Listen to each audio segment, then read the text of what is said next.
ಬಗ್ಗೆ ತಿಳುವಳಿಕೆ ಎಲ್ಲ, ನನಗೆ ಅದರ ಬಗ್ಗೆ ಅರಿವು ಬೇಕಾಗಿದೆ. ಆವಾಗ ಸುಪ್ರೀಂ ಕೋರ್ಟ್ನಿಂದ ರಾಷ್ಟ್ರಪತಿಯವರು ಸಲಹೆಯನ್ನು ಕೇಳ್ಬೋದು. ಅದು ಆರ್ಟಿಕಲ್ 143, ಸಂವಿಧಾನದ 143ನೇ ಆರ್ಟಿಕಲ್ಲು ಅದನ್ನು ಅವರಿಗೆ ಕೊಟ್ಟಿದೆ. ಇನ್ನು ರಾಷ್ಟ್ರಪತಿಯವರಿಗೆ ವೀಟೋ ಪವರ್ ಇದಾವೆ.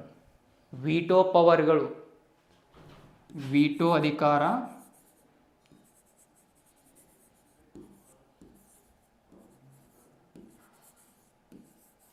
ವೀಟೋ ಅಧಿಕಾರ ಯಾಕೆ ಮುಖ್ಯವಾಗಿರುತ್ತೆ, ರಾಷ್ಟ್ರಪತಿಯವರಿಗೆ ಯಾಕೆ ಸಂವಿಧಾನ ವೀಟೋ ಅಧಿಕಾರಗಳನ್ನ ಕೊಟ್ಟಿದೆ, ಅದು ಬಹಳ ಇಂಪಾರ್ಟೆಂಟ್. ಯಾಕೆ ಕೊಟ್ಟಿದೆ ಅಂದರೆ, ಸಂಸತ್ತು ಕೆಲವು ಕಾನೂನುಗಳನ್ನು, ಸಂಸತ್ತು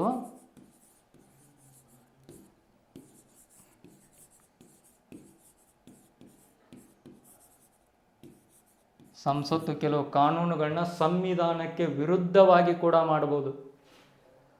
ಆ ವಿರುದ್ಧವಾಗಿರೋ ಮಾಡಿರೋ ಕಾನೂನುಗಳನ್ನ ತಿರಸ್ಕರಿಸಲಿಕ್ಕೆ ಅಥವಾ ಮರುಪರಿಶೀಲನೆ ಮಾಡ್ರಿ ಅನ್ನೋ ಒಂದು ರೀಸನ್ಗೆ ಅವರಿಗೆ ವೀಟೋ ಅಧಿಕಾರಗಳನ್ನು ಕೊಟ್ಟಿದ್ದಾರೆ. ವೀಟೋ ಅಧಿಕಾರ ಇಲ್ಲ ಅಂದರೆ ಸಂಸತ್ತು ಮಾಡಿದ ಕಾನೂನುಗಳಿಗೆ ರಾಷ್ಟ್ರಪತಿಯವರು ಸಹಿ ಹಾಕಿಬಿಡಬಹುದಾಗಿತ್ತು. ಆದರೆ ಅವು ಸಂವಿಧಾನ ವಿರೋಧಿ ನಡೆಯನ್ನು ಕೂಡ ತಗೊಂಡಿರ್ಬೋದು.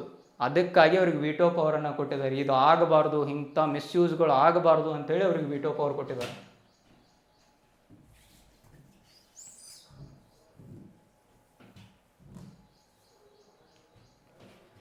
ಟೈಪ್ಸ್ ಇದಾವ್ರಿ ವೀಟೋ ಅಲ್ಲಿ.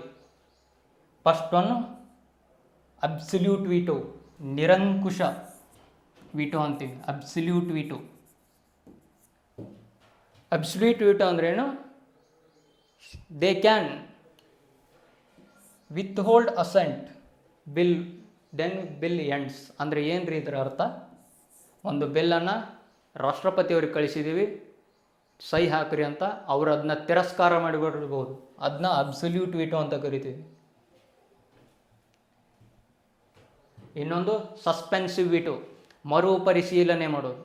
ಈಗ ಒಂದು ಬಿಲ್ಲು ಸಂಸತ್ತು ರಾಷ್ಟ್ರಪತಿಯವ್ರಿಗೆ ಕಳಿಸೋದ, ಮಂಡನೆ ಮಾಡಿ ಸಹಿ ಹಾಕ್ರಿ ಅಂತ, ರಾಷ್ಟ್ರಪತಿಯವರಿಗೆ ಅದರಲ್ಲಿ ಏನೋ ತಪ್ಪು ಕಂಡಿರುತ್ತೆ, ಅದ್ರಾಗ ತಪ್ಪದಪ್ಪ, ಇದನ್ನ ಇನ್ನೊಮ್ಮೆ ಮರುಪರಿಶೀಲನೆ ಮಾಡಿರಿ ಅಂತ ಹೇಳಿ ಸಸ್ಪೆನ್ಸಿವ್ ವೀಟೋವನ್ನು ಕೊಟ್ಟಿದ್ದಾರೆ. ಬಟ್ ಈಗ ಸಂಸತ್ತು, ಪಾರ್ಲಿಮೆಂಟು ಬಿಲ್ಲನ್ನು ರಾಷ್ಟ್ರಪತಿಯವ್ರಿಗೆ ಕಳಿಸುತ್ತೆ. ರಾಷ್ಟ್ರಪತಿಯವ್ರು ಹೇಳ್ತಾರೆ ಈ ಬಿಲ್ ಒಳಗೆ ತಪ್ಪದ, ಇನ್ನೊಮ್ಮೆ ಮರುಪರಿಶೀಲನೆ ಮಾಡಿರಿ, ಆಮೇಲೆ ನಾನು ಸಹಿ ಹಾಕ್ತೀನಿ ಅಂತ ಹೇಳುತ್ತಾ. ಒಂದು ಸಲ ಮರುಪರಿಶೀಲನೆ ಮಾಡಿ ಸಂಸತ್ತು ಏನಾದರೂ ವಾಪಸ್ಸು ರಾಷ್ಟ್ರಪತಿಯವರಿಗೆ ಕಳುಹಿಸಿತು ಅಂದರೆ ರಾಷ್ಟ್ರಪತಿಗಳು ಸಹಿ ಹಾಕಲೇಬೇಕು.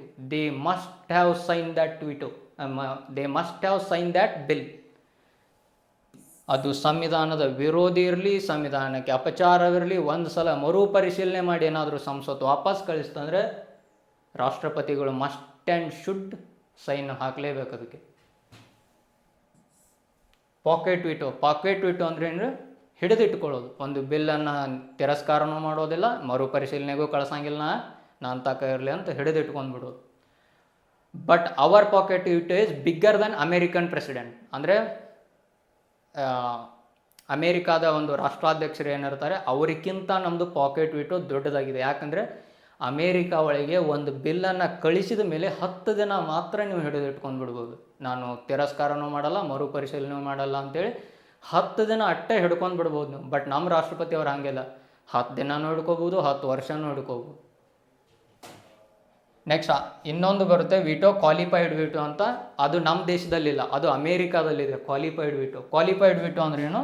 ಈಗ ಅಮೇರಿಕಾದ ಸಂಸತ್ತು ಒಂದು ಕಾನೂನನ್ನು ಅಮೇರಿಕಾದ ಪ್ರೆಸಿಡೆಂಟ್, ಅಮೇರಿಕಾದ ರಾಷ್ಟ್ರಾಧ್ಯಕ್ಷರಿಗೆ ಕಳಿಸುತ್ತೆ, ಸಹಿ ಹಾಕಿ ಕೊಡ್ರಿ ಅಂತ. ಅವರು ಸಹಿ ಹಾಕಲ್ಲ, ವಾಪಸ್ ಸಂಸತ್ತಿಗೆ ಕಳಿಸ್ತಾರೆ. ಆವಾಗ ಸಂಸತ್ತು ಏನಂದರೆ ಮೊದಲು ಏನು ಪಾಸ್ ಮಾಡಿರುತ್ತೆ, ಈಗ ಮೊದಲು 2/3 ಭಾಗದಷ್ಟೇ ಪಾಸ್ ಮಾಡಿತ್ತಂದರೆ ನೆಕ್ಸ್ಟ್ ಟೈಮ್ ಮರುಪರಿಶೀಲನೆಗೆ ಕಳಿಸಿದಾಗ 4/3 ಭಾಗ, ಮೊದಲೇನು ಸದಸ್ಯರು ಅದಕ್ಕೆ ಒಪ್ಪಿಗೆ ಸಲ್ಲಿಸಿರ್ತಾರಲ್ಲ ಅದಕ್ಕಿಂತ ಜಾಸ್ತಿ, ಅದಕ್ಕಿಂತ ಹೆಚ್ಚು ಮಂದಿ ಅದಕ್ಕೆ ಒಪ್ಪಿಗೆ ಸಲ್ಲಿಸ್ಬೇಕು. ಆವಾಗ ಮಾತ್ರ ಅವರು ಸಹಿ ಹಾಕ್ತಾರೆ. ಬಟ್ ನಮ್ಮ ರಾಷ್ಟ್ರಪತಿ ಅವರು ಹಾಗಿಲ್ಲ. ಈಗ ಒಂದು ಮರುಪರಿಶೀಲನೆ ಕಳಿಸಿದ್ರು ನಮ್ಮದು ಫಸ್ಟ್ 8 ಜನ ಒಪ್ಪಿಗೆ ಸೂಚಿಸಿರಿ ಮತ್ತು ಅಷ್ಟು ಜನ ಒಪ್ಕೊಂಡ್ರೆ ಅಂದ್ಕೊಳ್ರಿ, ಅವಾಗ ಕೂಡ ನಮ್ಮದು ರಾಷ್ಟ್ರಪತಿಯವರು ಮಸ್ಟ್ ಆ್ಯಂಡ್ ಶುಡ್ ಸೈನನ್ನು ಹಾಕಬೇಕಾಗುತ್ತೆ. ಪ್ರೆಸಿಡೆಂಟ್ಗೆ ಸ್ಟೇಟ್ ಬಿಲ್, ರಾಜ್ಯ ಮಸೂದೆಗಳ ಮೇಲೆ ಕೂಡ ರಾಷ್ಟ್ರಪತಿಗಳು ವಿಟೋವಲ್ನ ಚಲಾವಣೆ ಮಾಡ್ಬೋದು. ಈಗ ನಮ್ಮದೇ ನೋಡ್ರಿ, ಎಕ್ಸಾಂಪಲ್ ಹೇಳ್ತೀನಿ. ಕರ್ನಾಟಕ ಸರ್ಕಾರ 15% ಮುಸ್ಲಿಂ ಮೀಸಲಾತಿಯನ್ನು ತಂದದ. ಕಾಂಟ್ರಾಕ್ಟ್ಗಳಲ್ಲಿ, ಗುತ್ತಿಗೆಯಲ್ಲಿ 15% ಮುಸ್ಲಿಂ ಮೀಸಲಾತಿಯನ್ನು ತಂದದ. ಈ 15% ಮೀಸಲಾತಿಯನ್ನು ನಮ್ಮ ಗವರ್ನರ್, ನಮ್ಮ ರಾಜ್ಯಪಾಲರು ರಾಷ್ಟ್ರಪತಿಯವ್ರಿಗೆ ಕಳಿಸಿದ್ದಾರೆ. ರಾಷ್ಟ್ರಪತಿಯವರಿಗೆ ಬಿಟ್ಟದ್ದೀಗ ಇವರು ಸಹಿ ಹಾಕ್ಬೋದು, ಅಥವಾ ಮರುಪರಿಶೀಲನೆಗೆ ಕಳಿಸ್ಬೋದು, ಅಥವಾ ಪಾಕೆಟ್ ಇಟ್ಟು ಅಲ್ಲೇ ಹಿಡಿದು ಇಟ್ಕೊಂಡು ಬಿಡ್ಬೋದು. ಅದನ್ನು ರಾಜ್ಯಗಳಿಗೆ ಅಧಿಕಾರ ಇಲ್ಲ ನೀವು ಸಹಿ ಹಾಕ್ರಿ ಅಂತ ಹೇಳೋಕ್ಕೆ. ಮತ್ತು ಒಂದು ಸಲ ಗವರ್ನರ್ ಏನಾದರೂ ಪ್ರೆಸಿಡೆಂಟಿಗೆ ಕಳುಹಿಸಿದ್ರು ಅಂದರೆ ಬಿಲ್ಲನ್ನು, ಈ ಪ್ರೆಸಿಡೆಂಟ್ ಅವರು ವಾಪಸ್ ಕಳಿಸ್ಬೋದು ಕರ್ನಾಟಕ ಸರ್ಕಾರಕ್ಕೆ. ಇಲ್ಲಪ್ಪ ನೀವು ತಪ್ಪು ಮಾಡಿದ್ದೀರಿ, 15% ಕೊಡೋಕೆ ಬರಲ್ಲ, ಇನ್ನೊಮ್ಮೆ ಮರುಪರಿಶೀಲನೆ ಮಾಡಿರಿ ಅಂತ. ಮರುಪರಿಶೀಲನೆ ಮಾಡಿನೂ ಈಗ ನಮ್ಮ ಸರ್ಕಾರ 15 ಇಳಿಸಿ ವಾಪಸ್ ಕಳಿಸ್ತು ಅಂದ್ಕೊಳ್ರಿ, ಅವಾಗ ಕೂಡ ಗವರ್ನರ್ ಅವ್ರಿಗೆ ಯಾವುದೇ ಅಧಿಕಾರ ಇರೋಲ್ಲ. ಅವ್ರು ಏನು ಫಸ್ಟ್ ಪ್ರೆಸಿಡೆಂಟಿಗೆ ರಾಷ್ಟ್ರಪತಿಯವ್ರಿಗೆ ಕಳಿಸಿರ್ತಾರಲ್ಲ, ಆ ಬಿಲ್ ಸೀದಾ ರಾಷ್ಟ್ರಪತಿಯವರಿಗೆ ಹೋಗುತ್ತೆ. ಅವರೇ ಸಹಿ ಹಾಕಬೇಕು, ಇಲ್ಲ ತಿರಸ್ಕಾರ ಮಾಡಬೇಕು, ಇಲ್ಲ ಹಿಡಿದಿಟ್ಕೊಳ್ಬೇಕು.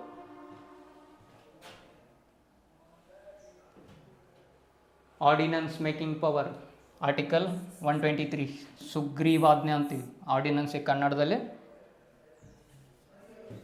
ಸುಗ್ರೀವಾಜ್ಞೆ ಅಂತ ಕರಿತೀವಿ.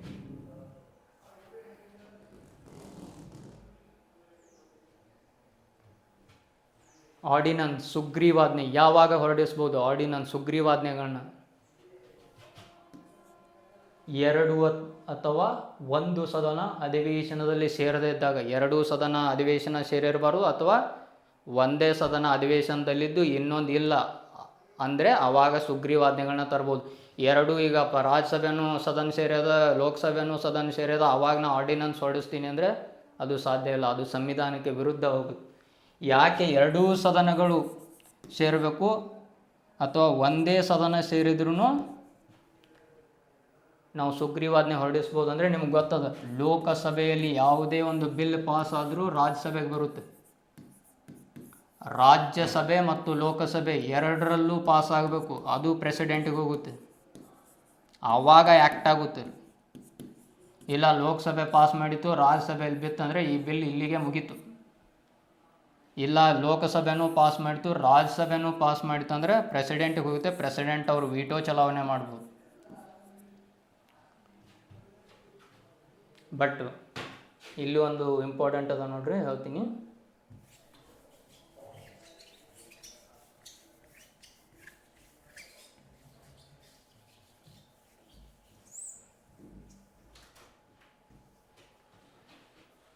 ಕಾನ್ಸ್ಟಿಟ್ಯೂಷನಲ್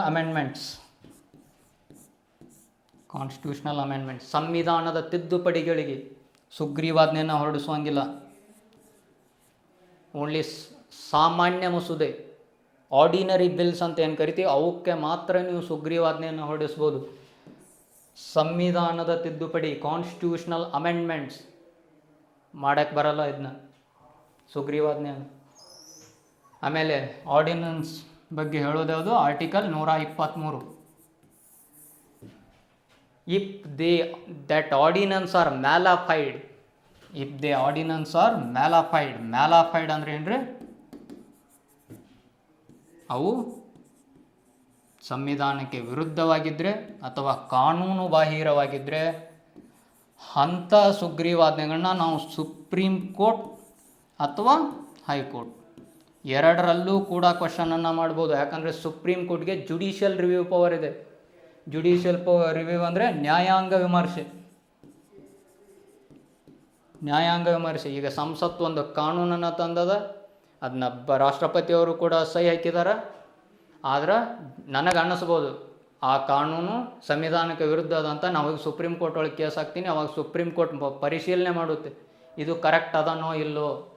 ತಪ್ಪಿದ್ರೆ ಸಂಸತ್ತಿಗೆ ವಾಪಸ್ ಹೇಳುತ್ತೆ, ಈ ಕಾನೂನಿನಲ್ಲಿ ಈ ಪಾಯಿಂಟ್ಸು, ಈ ಅಂಶಗಳು ತಪ್ಪದವ, ಇವನ್ನ ತೆಗೆದು ಹಾಕ್ರಿ ಅಂತ. ಅದನ್ನು ನ್ಯಾಯಾಂಗ ವಿಮರ್ಶೆ ಅಥವಾ ಜುಡಿಷಿಯಲ್ ರಿವ್ಯೂ ಅಂತ ಕರಿತೀವಿ. ರಾಷ್ಟ್ರಪತಿಯವರ ಸುಗ್ರೀವಾಜ್ಞೆಗಳು, ರಾಷ್ಟ್ರಪತಿಯವರ ಸುಗ್ರೀವಾಜ್ಞೆಗಳು ನ್ಯಾಯಾಂಗ ವಿಮರ್ಶೆಗೆ ಒಳಪಡುತ್ತೆ ಅಂತ ಹೇಳಿದ್ದ supreme court famous judgment, famous case ಯಾವುದಂದರೆ ಕೂಪರ್ ಕೇಸ್. ಕೂಪರ್ ಕೇಸ್ ಈ ಒಂದು ಜಡ್ಜ್ಮೆಂಟಲ್ಲಿ ಸುಪ್ರೀಂ ಕೋರ್ಟ್ ಹೇಳೋದು ಅವರ ಸುಗ್ರೀವಾಜ್ಞೆಗಳನ್ನ ನ್ಯಾಯಾಂಗ ವಿಮರ್ಶೆಗೆ ಒಳಪಡಿಸ್ಬೋದು ನಾವು ಅಂತ. ಕೇಸಸ್ ಭಾಳ ಇಂಪಾರ್ಟೆಂಟ್. KAS ಮತ್ತು UPSC ಕೇಸ್ಗಳು ಭಾಳ important. Mainly KAS mains and UPSC ಮೇನ್ಸಿಗೆ ನೀವು ಕೇಸ್ಗಳನ್ನ ಉಲ್ಲೇಖ ಮಾಡಬೇಕು. ಮೇನ್ಸಲ್ಲಿ ಇವನ್ PSI ಅಲ್ಲೂ ಕ್ವಶನ್ ಕೇಳತ್ತಾನ, FDAನಲ್ಲೂ ಕೇಳತ್ತಾನ ಕೇಸ್ಗಳ ಬಗ್ಗೆ. KS ಕ್ವಶನ್ ಪರ್ ತೆಗೆದು ನೋಡ್ರಿ, 2024ರಲ್ಲಿ ಏನು ನಡೀತು KS ಅದ್ರಾಗ ತೆಗೆದು ನೋಡ್ರಿ. ಫಸ್ಟ್ ಟೈಮ್ ನಡೀತು ನೋಡ್ರಿ ಆಗಸ್ಟ್ ಒಳಗೆ. ಅದ್ರಾಗ 2 ಕೇಸ್ಗಳನ್ನ ಕೇಳ, ಅಂದರೆ 4 ಮಾರ್ಕ್ಸ್ ಅದರಲ್ಲೇ ಬಂತು. ಈಜಿ ಒಂದೇ ಲೈನ್ ಇರುತ್ತೆ ಕೇಸ್ಗಳು. ಯಾವ ಕೇಸ್ ಅಂತ ಗೊತ್ತಿದ್ರೆ ಸಾಕು. ಆರ್ಡಿನನ್ಸ್ ಸುಗ್ರೀವಾಜ್ಞೆದು ಟೈಮ್ ಎಷ್ಟು ರೀ? 6 ವಾರಗಳು. ಇವತ್ತು ಹೊರಡಿಸೀನಿ, ಇಲ್ಲಿಂದ 6 ವಾರ. ಅಂದರೆ 6 ವಾರ ಯಾವ ಥರ ನಾವು ಲೆಕ್ಕ ಹಾಕ್ತಾರೋ ಅವ್ರು ಯಾವ ಥರ ಕ್ಯಾಲ್ಕುಲೇಟ್ ಮಾಡ್ತಾರಂದ್ರೆ ಸದನ ಸೇರಿದ ನಂತರ 6 ವಾರ. ಇವತ್ತು ಆರ್ಡಿನನ್ಸ್ ಹೊರಡಿಸೀನಿ, ನಾಳೆ ಸದನ ಸೇರಿತ್ತು ಅಂದರೆ ಅಲ್ಲಿಂದ 6 ವಾರ ಟೈಮ್. ಅಲ್ಲಿ ಅಷ್ಟರೊಳಗೆ ಪಾಸ್ ಮಾಡಿಕೊಡ್ಬೇಕು, ಇಲ್ಲಾಂದರೆ ಆ ಸುಗ್ರೀವಾಜ್ಞೆ ಬಿದ್ದು ಹೋಗುತ್ತೆ.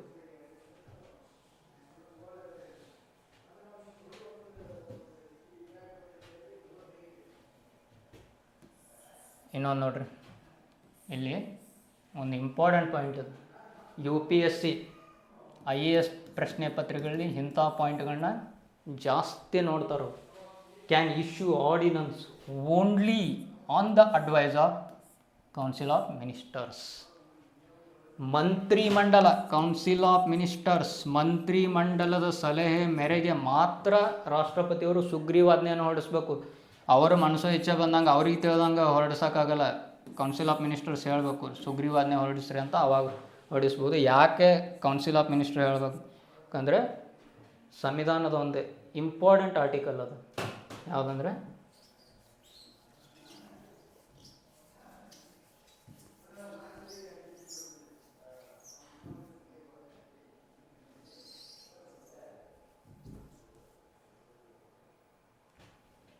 ಸಂವಿಧಾನದ 75ನೇ ವಿಧಿ ಏನು ಹೇಳುತ್ತೆ ಅಂದರೆ there should be council of ministers to aid and